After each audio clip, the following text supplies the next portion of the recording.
Welcome again to Blam Blam Truckers. I am Buse. I'm Beas, and today we're talking about Transformers Prime and why we love it.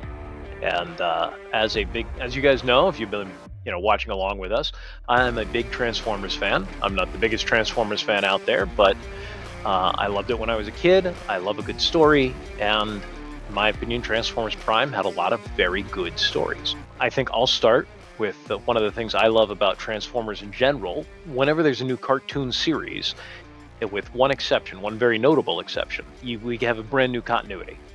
Transformers is not tied down to one continuity. So a lot of the problems we have with other ongoing continuities, IPs, fandoms, whatever you want to call it, you don't have that with Transformers, because if you want your Optimus Prime to look like this, he can look like this. If you want him to be a fire truck like they did in Transformers, the first Robots in Disguise, he can be a fire truck.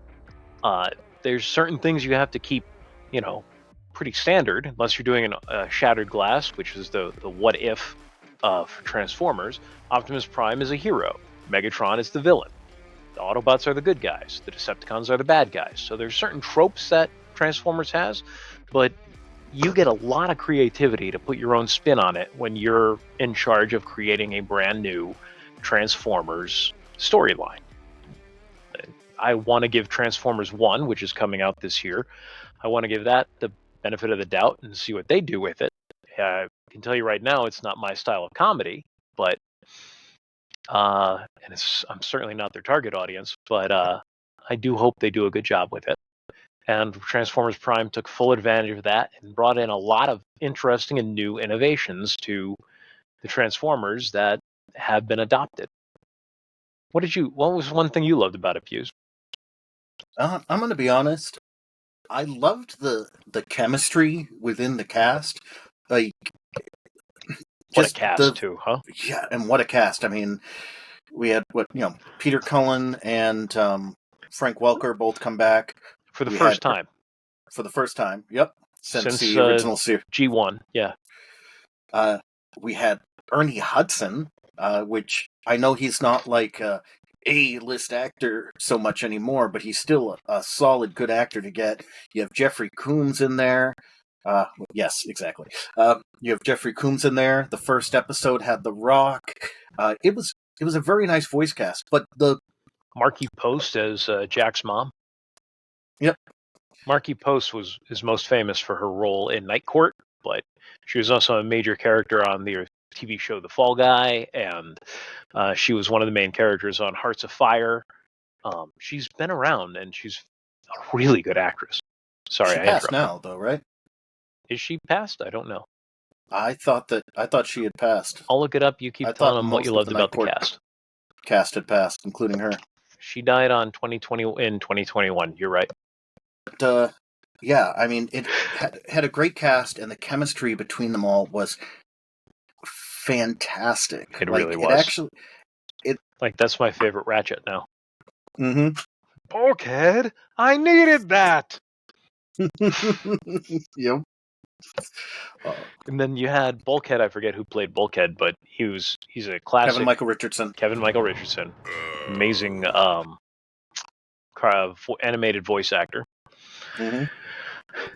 So I liked the characters, not just the cast, but the characters themselves. They fleshed them out. They took time to flesh them out. They felt real. I honestly believed Optimus was Optimus, that he felt deeply about his troops and did everything he could to help people. I was going to say do the right thing, but I've got this whole thing about using that phrase. It's a bit of a pet peeve. But yeah, he helps people. Even when it costs him a great deal. Even when his chance of saving Cybertron, the Decepticons had their next super weapon, and they were going to destroy Earth with it again, and it's going to cost them everything. But this super weapon could be used to save Cybertron, but the Decepticons right now are using it to destroy Earth, so Optimus Prime has to destroy it. That happened at least twice in the series. Yeah, I mean, in the very first 5 episodes, which were which they did release as a movie. Mm-hmm. But yeah, I mean, it was pretty much a space bridge. It wasn't really a super weapon, but it was a space bridge. Decepticons built the space bridge, And they can and get that back would to have been that. Cybertron. But because of the Dark Energon, Blood of Unicron, whatever you want to call it, that they were going to be sending to Cybertron, and then you would have all the dead soldiers come back through. They couldn't risk it, so they destroyed the space bridge. Mm-hmm. Sorry, spoilers for an old show that you should still watch because that was just the first episode. 2009. It was more than 13. It was, what, 15 years ago? Then it happened again with the... I forget what the name of the thing was, but you could cyberform a planet and turn it from an organic planet into a metallic planet. And Megatron was doing it to Earth. This was later on. And that key, or whatever it was, the beam, whatever it was that he was using there, would allow them to revitalize Cybertron with it. And instead, Optimus sacrifices Cybertron to save Earth. He does it at least twice. I want to say 3 times total in the series. So speaking of characterization, I love the way that the humans connect with the robots, which in turn allows us to connect with the robots. That we get to see the depth of who Bulkhead is. Bulkhead, this is only the second series that Bulkhead even existed for. The first was Transformers Animated, which only came out a few years before Prime. And Bulkhead was in that, and he was a goofy, again, voiced by the same voice actor. He was just a goofy, mostly comedic effect. Big, kind of slow up here, not physically slow, and doofy. But the whole series of Transformers Animated was aimed at a younger audience. And this was, as much as it wasn't aimed at a very super mature adult audience, it was not written just for children. It's enjoyable watching it even today. A little simplistic, watching it in my 40s, I'll tell you that. Or when it came out in my late 20s, it was still a little simplistic then, but it was still enjoyable. It wasn't like, I'm just trying to get through this to see what they changed, which is how I watched animated. It was something I could enjoy. The characters were rich enough for me to enjoy them. Yes, I definitely agree. What else did you like? Come back to the acting cast. I was like, I'm a big fan of John Noble, and they got him to play Unicron. So for he's what, got the 2-3 episodes there? He does have a good voice. He has like not only a good voice, but he's got the voice, like that voice type. Leonard Nimoy is a good one who's got that style voice. Michael Dorn, I know I'm naming Star Trek people at the moment, but Orson Welles, who did the original Unicron voice, like Orson Welles' last movie was Transformers the movie. Transformers movie, yep. But there's a certain presence that I like. And actually, that's a good thing to... All right, I'm focusing a lot on the actors, so I'll move on to something else.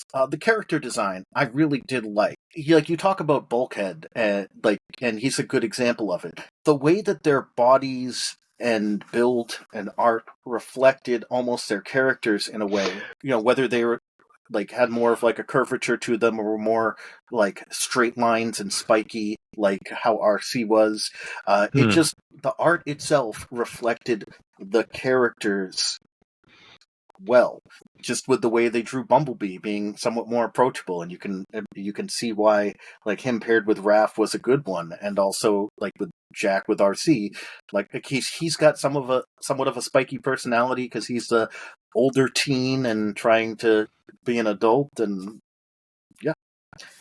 pairing him with someone like that. Maturity isn't just about age; it's about taking responsibility and being responsible, which he does from episode 1, really. Yeah, he's the leader of the kids. He's the leader of the bunch that's made for you and me. One of the things I really enjoyed was, oh man.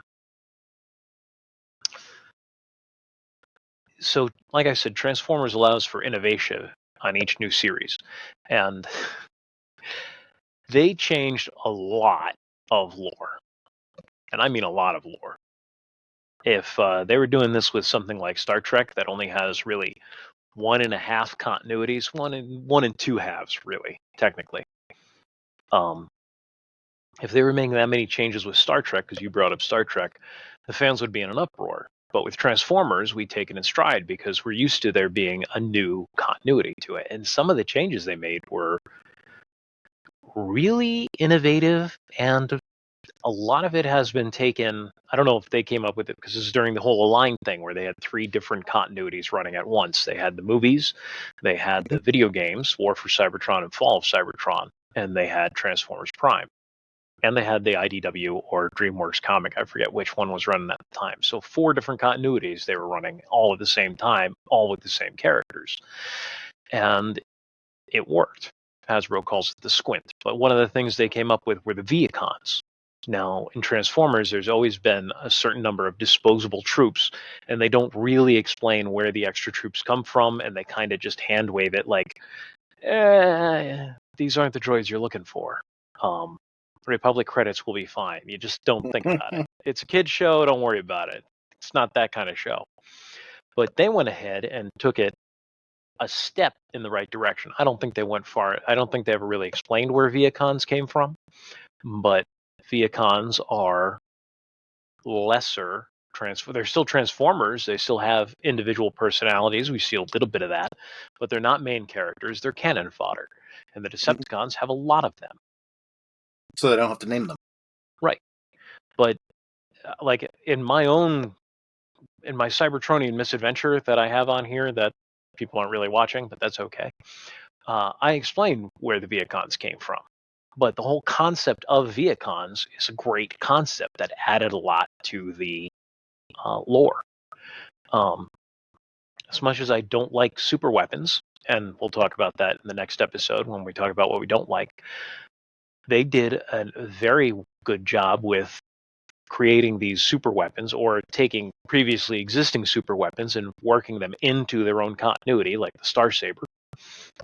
But they come up with some very interesting super weapons in the artifacts from Cybertron that you see in seasons 1 and 2, especially, that they're introduced during those 2 seasons. And like the one that turns people intangible, or the phase shifter, that's what it was called. You got the phase shifter. Yep. You've got the indestructible armor that never gets explained, but really needs to be explained. You get the Star Saber, and then the Dark Energon version of the Star Saber. You get, I forget what all the different super weapons are that they come across, but they actually, as much as I don't like super weapons, they did a really good job with making them work inside the continuity. Making them powerful, but not too powerful. Like the Energon Harvester, which was too powerful, but they worked it out. That's why it had to be destroyed. You got something else you want to talk about, or should I keep going about what I loved about this show? We're getting close to the mark. You can keep going. The storylines were all incredibly well foreshadowed, and they generally followed through.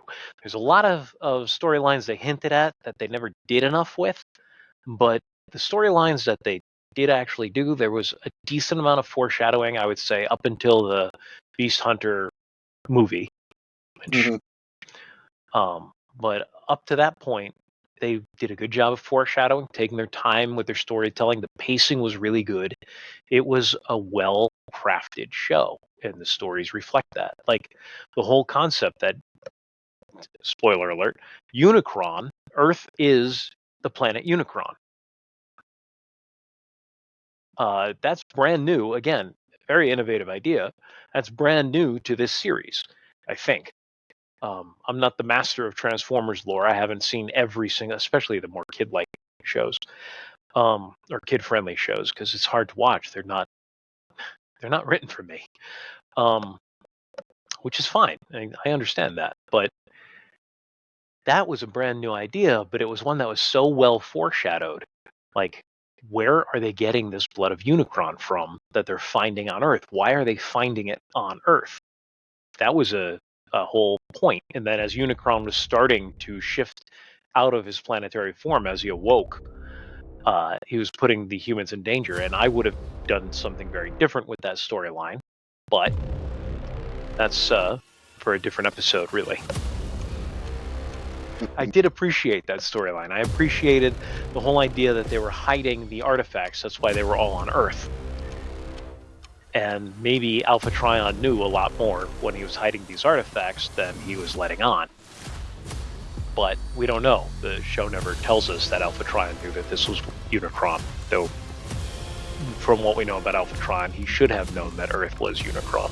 Well, we thank you for joining us for another quick episode of Blam Blam Truckers. I probably shouldn't stretch on stream, but... A quick recap. Great show, great characters, great stories, great voice cast, and you can just... It's watchable even today, 15 years later. Mm-hmm. So thanks for Very trucking much with so. us. See you, truckers. I thought I hit the stop button.